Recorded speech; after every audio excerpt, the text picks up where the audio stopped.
Hello bachelor sisters, రోజు బయట ఏం తింటామనేసి ఈరోజు పీజీలోనే వంటలు చేద్దాము అనుకొని డిసైడ్ అయినామన్నమాట. నేను నా ఫ్రెండ్స్ నా రూమ్లో ఉండే వాళ్ళతో కలిసి.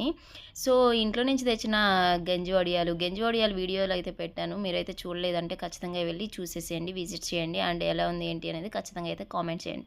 కొంచెం ఆయిల్ వేసుకొని దాంట్లో గంజి వడియాలు వేస్తే పుసపుసా అలా పైకి లేసేసినాయి అనమాట. అవైతే గంజి వడియాలు అంటే ఎంతమందికి ఇష్టం? నాకైతే చాలా ఇష్టం అబ్బాయి. ఈరోజు ఏమేమి చేసుకున్నాను ఏంటి అనేది మీకైతే చెప్పేస్తాను రండి మరి.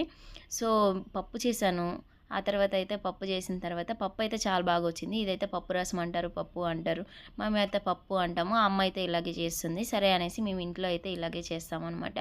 సో మా ఫ్రెండ్స్కి కూడా ఇంకా టేస్ట్ చేపిద్దామనేసి ఇంకా ఫ్రెండ్స్ కోసము ఇలా అయితే పప్పు చేశానమాట. అందరం కలిసే తింటాము. ఇంకా చేసుకున్నామంటే నాకు అలా కలిసి ఉండడం అంటే చాలా చాలా ఇష్టం అనమాట. అండ్ ఇంట్లో కూడా నాకు అప్పట్లాగా అప్పుడు చెప్పేవాళ్ళు కదా ఉమ్మడి కుటుంబం, అలాగా జాయింట్ ఫ్యామిలీ అంటే నాకు చాలా ఇష్టం అనమాట. సో అలా ఉండడం అంటే చాలా చాలా ఇష్టం అనమాట. అలాగే ఫ్రెండ్స్ని కూడా నేను పిలుచుకొని అలా తింటాను. ఒంటరిగా అయితే ఎప్పుడు తిన్నాం మోస్ట్లీ అయితే. సో పప్పు చేసుకున్నాం, దాంతోపాటు చట్నీ చేసుకున్నాం, ఆ తర్వాత వడియాలు కూడా చేసుకున్నాం. ఇదే అనమాట.